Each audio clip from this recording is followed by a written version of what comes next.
So now we've sent off the data for its final processing, and in either step 2A or step 2B. And we'll now have our outputs to take a look at. So we'll go ahead. I've gone ahead and loaded them up here.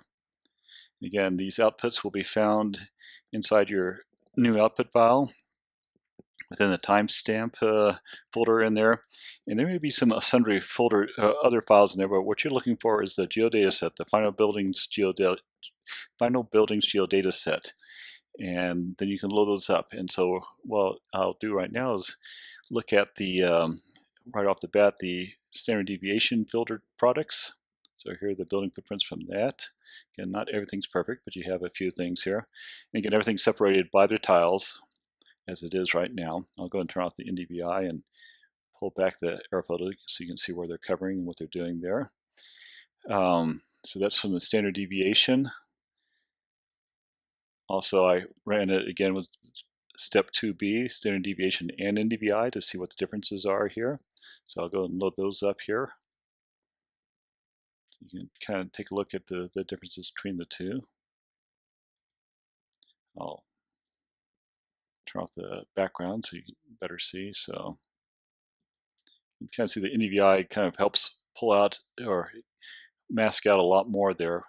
That may be good or bad. You'll have to kind of self-assess where you think what works and what doesn't work there. But now you have these are actual building polygons within the geodatabase there.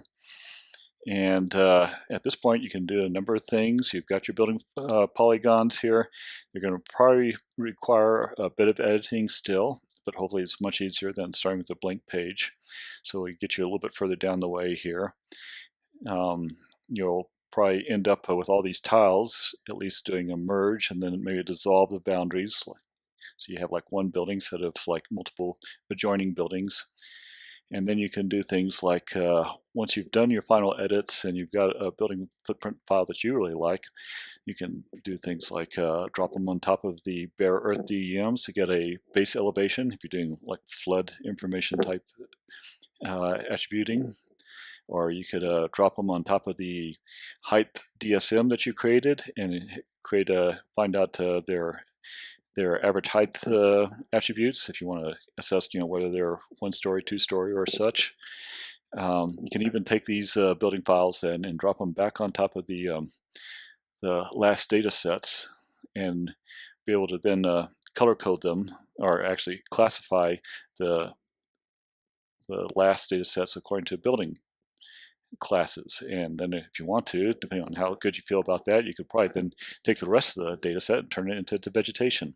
So a lot of good utilities with this final product, but where we've left you here with the building extraction tool still will require a bit more work to finally give you a finished product. But hopefully, again, it helps you in the end speed up the processing.